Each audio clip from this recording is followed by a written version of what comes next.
Rachel, have you seen Soups around here? No. Oh, there he is. Hey, Soups! Yeah? Yep. Rachel. Yeah, I was discussing this with one of my friends recently. Non-comic book friend, too.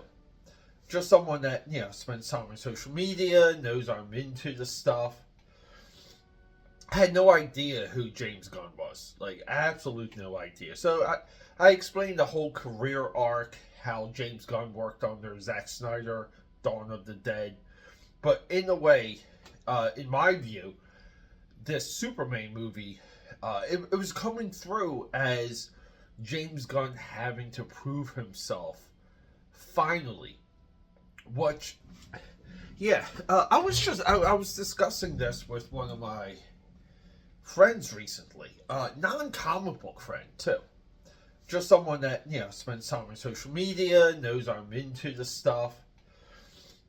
I had no idea who James Gunn was. Like, absolute no idea. So I explained the whole career arc, how James Gunn worked under Zack Snyder, Dawn of the Dead.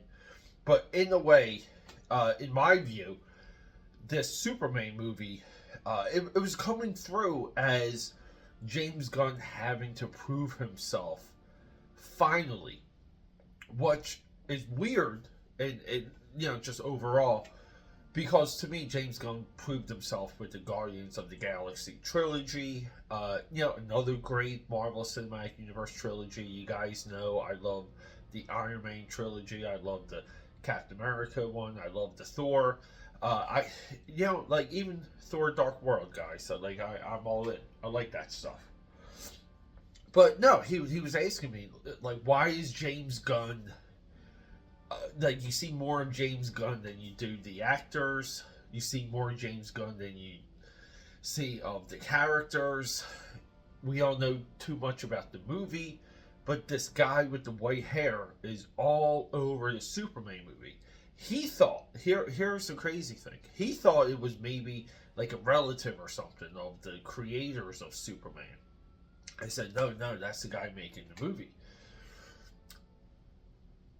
I wanted to open this little sit down with that TikTok skit that I found. Because even to me, it seems surreal that James Gunn is putting himself in front of Superman the way that he is. That if it confuses me, I know it's befuddling the commentators, the non-YouTubers, the people that don't follow it, the people that have no... But here's the wild thing. There's people out there that have no vested interest at all in who or what James Gunn is. They want a good movie. They want to be able to wake up one day, get the family, spend $250 on movie tickets, another $300 on popcorn, collectible popcorn buckets, and another $48 on candy to sit down with a family of four and just catch a nice, cool, random superhero movie that's technically every single Superman movie that gets released is the most important comic book movie of all time.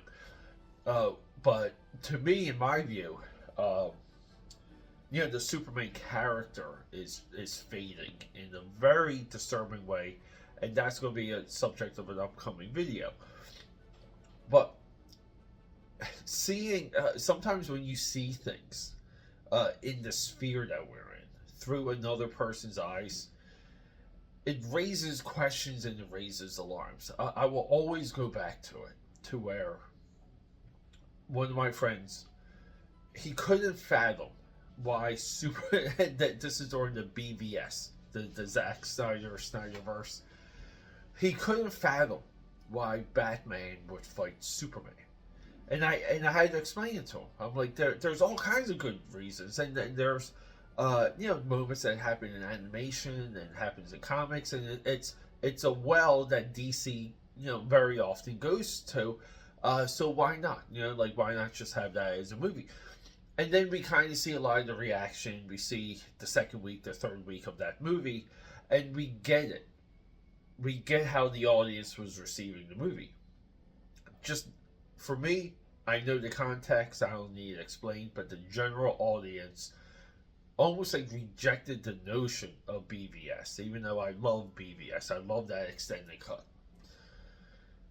James Gunn not putting the actors and the characters and the story and the history of Superman in front of all of it says something very odd to me.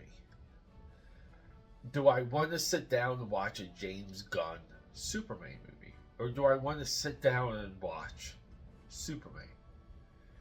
I think this is a very clear line that the audience is going to fall one side or the other on. I think at this point the movie is going to do very well. It looks like it has decent word of mouth, but I do feel like there's a general sense of curiosity around this movie. And I think that's what's going to drive it. I also think that same level of curiosity is going to drive Fantastic Four. Now, what happens in weeks 2, 3, and 4 is solely dependent on the quality of the movie. No one's going to go to Superman week 2 because it's a James Gunn movie. People are going to go to Superman week 2 because they either wanted to see it again, they heard good things, and they're going to the theater. Like, those are your scenarios. I think that's the psychology of the